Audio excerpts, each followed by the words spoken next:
Hola a todos, bienvenidos una vez más a Shipping Adventures. Hoy os traigo un vídeo un poco más elaborado sobre la situación actual del shipping del LNG. Para realizar este vídeo me he basado en un webinar que tuvo lugar a principios de septiembre llevado por Poten. El mercado del LNG es bastante estacional, suele subir en invierno y bajar en verano en el hemisferio norte. Hemos visto que este año las exportaciones globales del LNG han caído ahora en verano con respecto al invierno, pero siguen al alza si las comparamos con el año anterior. Esta caída, no obstante, se debe más a problemas de suministro en algunos países productores, pero no se debe a caídas en los mayores productores que los tenemos aquí a la derecha, que son Estados Unidos, Qatar y Australia, que como veis están produciendo por encima de niveles de año pasados y en máximos. Y esto es muy importante porque, en especial lo de Estados Unidos, porque las exportaciones de Estados Unidos van a todo el mundo y normalmente implican unos viajes más largos, con lo cual, como iremos viendo, esto reduce un poco la oferta. Vemos que la caída fundamentalmente es en el resto del mundo. A pesar de la caída veraniega, la demanda global sigue muy fuerte, liderada por China, que esta semana ha superado a Japón como primer importador del mundo. Vemos que otros países como Latinoamérica y el resto del mundo están actuando de manera un poco contraestacional y sin embargo vemos bastante debilidad en la importación europea, justo antes del invierno, lo cual vamos a ir viendo que nos puede llevar a un invierno difícil. Como decía antes, los inventarios de gas en Europa son muy bajos, están no solo por debajo de la media de los últimos 5 años, sino por debajo del rango de los últimos 5 años. Y esto, si llega un invierno frío, que según un organismo oficial de meteorología estadounidense, tiene un 70-80% de ser bastante fría por el fenómeno meteorológico de la Niña, pues nos puede llevar a problemas. En cuanto a las perspectivas sobre el invierno, primero vemos en esta gráfica de arriba los rates históricos que ha habido y se ve muy bien la estacionalidad que tienen en invierno.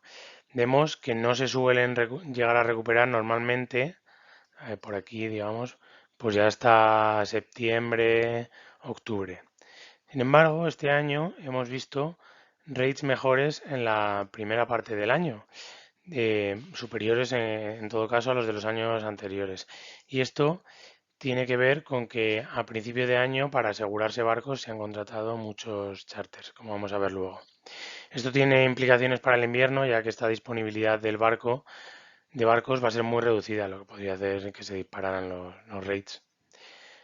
En esta otra gráfica vemos el precio, el precio del gas tanto en Asia como en Europa y vemos que ha tenido una subida meteórica, lo cual, por un lado, está muy bien porque genera un arbitraje entre Estados Unidos, que se vende como a $5, y pues así hay Europa en los cuales se está vendiendo casi a 20, porque esto se ha quedado desactualizado. Entonces hay un arbitraje enorme. ¿Qué pasa? Que cuando los precios son tan altos pueden llegar a destruir demanda. La gente no lo puede pagar, y se utilizan otras fuentes de energía. Por otro lado, hay otro factor que influye y es que el TTF, el precio del gas en Europa, está en backwardation, que quiere decir que los precios de los futuros están más bajos que ahora. O sea, se especula que va a caer. El mercado especula que va a caer. Entonces, eso limita algo el incentivo de los que contratan los envíos de gas porque piensan que lo van a poder hacer más barato próximamente.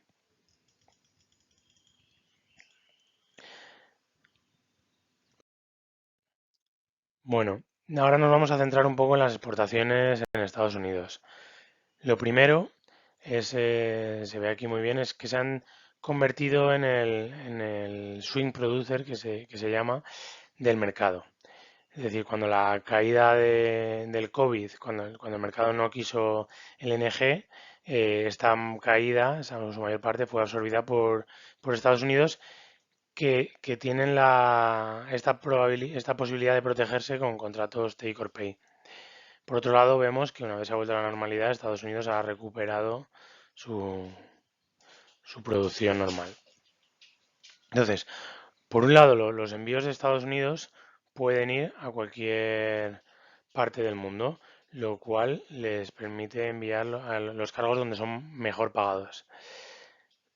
Podemos ver los economics de un exportador que quisiera exportar al mercado, totalmente al mercado spot. Em, Tanto en un poco lo que comentábamos antes, ¿no? Tanto hacia Japón como hacia Europa. eh, el precio del gas, bueno, ahora ha subido un poco, pero está más o menos en $5. Incluidos los costes de transporte, el margen sería de $12,16 en el caso de Europa y 10,98 en el caso de Asia por MMBTU, que eh, es una unidad de medida de energía. Es Million Metric British Thermal Units. Con lo cual, bueno, pues estos economics, digamos, de arbitraje podrían llegar a justificar rates de hasta $700.000, para que os hagáis una idea de la magnitud. Entonces, otra de las cosas que vemos aquí es que Estados Unidos cada vez tiene mayor porcentaje de las exportaciones globales. Y esto es muy importante y muy beneficioso para el transporte del NG porque normalmente se trata de viajes más largos, entonces esto retira oferta del mercado. Vamos a ver ahora la importancia que tiene el Canal de Panamá en el comercio del NG mundial. Y es que el Canal de Panamá no tiene capacidad suficiente para el tránsito de cargueros del NG en momentos pico. El 70% de la capacidad del canal, que son unos 40 pases al día, se ofrece mediante un sistema de reservas, y de los 8 slots que hay para barcos grandes, unos 2 de media son para cargueros del NG. Una vez completado, se pasa a un sistema de subasta, donde normalmente los barcos de containers tienen capacidad para pagar más y tienen prioridad. Vemos aquí en estas gráficas el, el número de exportaciones de Estados Unidos, laden, que quiere decir cuando van cargados, y ballast cuando vuelven vacíos, y vemos que en momentos pico no hay, se sobrepasa el límite reservado para cargueros del NG, que eso, como hemos dicho que eran 2 al día, pues unos 60 al mes.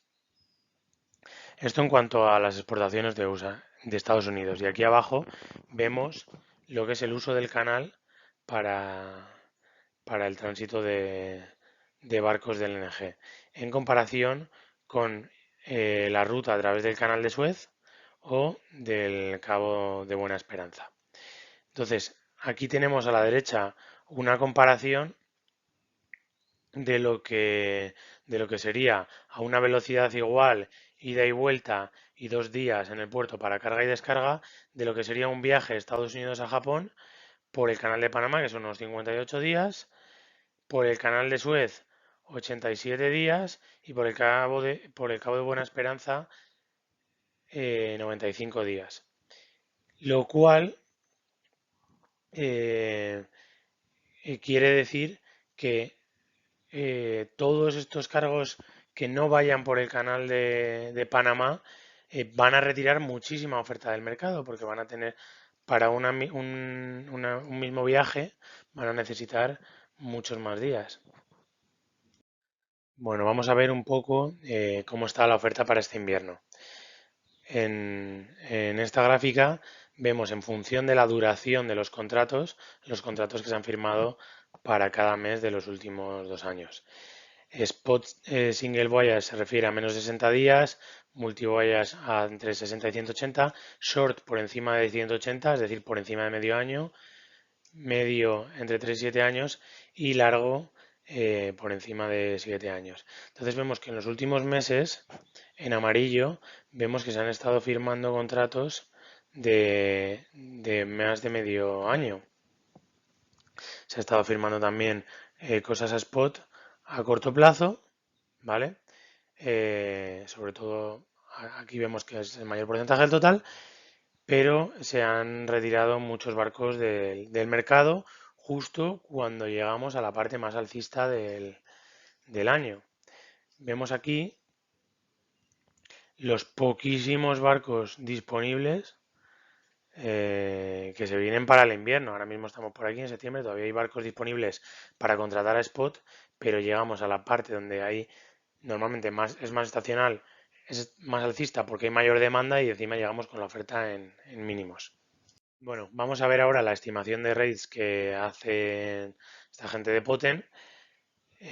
Bueno, en primer lugar vemos que de cara al invierno ellos pronostican unos rates en su escenario base de unos 125.000 dólares al día y en su escenario alcista de prácticamente hasta 200.000 dólares al día.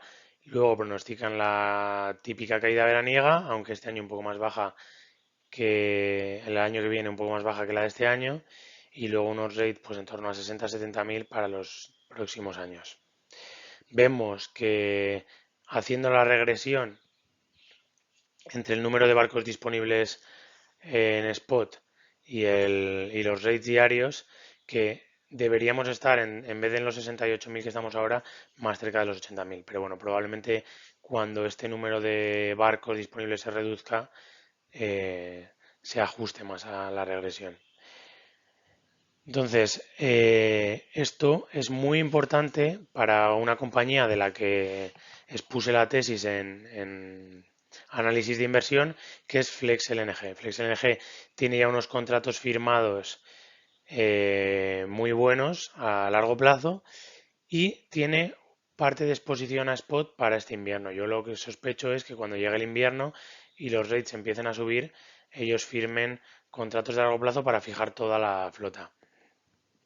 Según mi modelo de Flex LNG, con unos rates medios de 68.000 dólares, que veis que no es nada descabellado, estaríamos por aquí, perdona la línea, eh, para los próximos años pues es capaz de justificar el dividendo que están pagando, que es de 1,60 dólares anuales. Ahora mismo ya está cotizando a 17, con lo cual es algo menos del 10% de la rentabilidad, pero veis que es una rentabilidad por dividendo altísima. Y más que por el dividendo en sí, a mí lo que me habla es de la... Porque esta gente reparte todo el free cash flow yield. Entonces, o sea, que más que porque me gusta a mí recibir el dividendo, lo utilizo como proxy del flujo de caja libre que están generando sobre su capitalización, ¿no? Entonces, me, me parece que esto es muy importante. Otro factor que es muy importante cuando estudiamos empresas del LNG es el precio de los barcos nuevos, porque al final esto eh, repercute en el precio de venta de segunda mano y en lo que se valora en el NAV, en el Net Asset Value de las flotas. Entonces, vemos aquí factores que influyen en el precio de los barcos nuevos, que son los tipos de interés efectivos en Estados Unidos, el cambio dólar-euro, el precio del acero y el precio del cobre. Vemos el tremendo subidón que ha tenido el precio del acero, el tremendo subidón que ha tenido el precio del cobre y, bueno, los tipos de interés que se prevén que suban y el cambio, pues últimamente ha subido también. Entonces vemos que los precios de los barcos nuevos están empezando a subir desde el año pasado. Aunque todavía podrían tener margen de subida. Y ya por último, vamos a ver el impacto de las nuevas regulaciones de la Organización Marítima Internacional en el mercado del LNG. Sobre todo hay dos cosas con las que quedarse, que es EXI, que es el índice de eficiencia energética de un barco, y el CII, que es el indicador de intensidad en carbón de un barco, que es con respecto a sus emisiones. Esta normativa lo que pretende es reducir las emisiones de carbono de toda la flota. En el caso del LNG, una reducción del 40% para 2030 y del 50% para el 2050, teniendo en cuenta la referencia de 2008. Todavía están por cerrar los detalles, pero esto va a entrar en vigor a finales de 2022. Todos los barcos van a tener que tener una evaluación en términos de EXI y CEI. Entonces, hay una parte de la flota que va a poder verse obligada a implementar medidas de limitación de potencia para poder cumplir con esta normativa. Esta regulación se prevé que afecte bastante a los barcos de turbina de vapor frente a las motorizaciones nuevas como MEGI o XDF y sobre todo a diseños eco, los barcos antiguos y con turbina de vapor se prevé que van a tener que reducir la velocidad un 20% a 2026 y hasta un 40% a 2030, lo cual hace que desde un punto de vista financiero sean totalmente no viables económicamente. Además de esto, es probable que tengan que aplicar medidas de mejora de eficiencia, pues como nuevas pinturas, tratamientos en las hélices, etcétera. Lo cual significa CAPEX y lo cual no exime de la reducción de velocidad, con lo cual te va a requerir CAPEX un barco que va a ser mucho menos eficiente en términos económicos. Pero es que incluso ni aplicando estos dos tipos de medidas de reducción y de velocidad y de medidas de mejora de eficiencia, algunos barcos puede que no cumplan. Con lo cual, a pesar de que ahora el order book en barcos de LNG es alto, este es uno de los factores que hay que tener en cuenta que la industria va a cambiar totalmente a partir de 2023 y por otro lado hay que tener en cuenta también que muchos de estos barcos que se van a poner en el agua vienen ya con sus charters de largo plazo. Y otro, ya por último, lo último que hay que tener en cuenta es que el LNG, el uso del LNG a nivel mundial, está en el camino a la reducción de emisiones.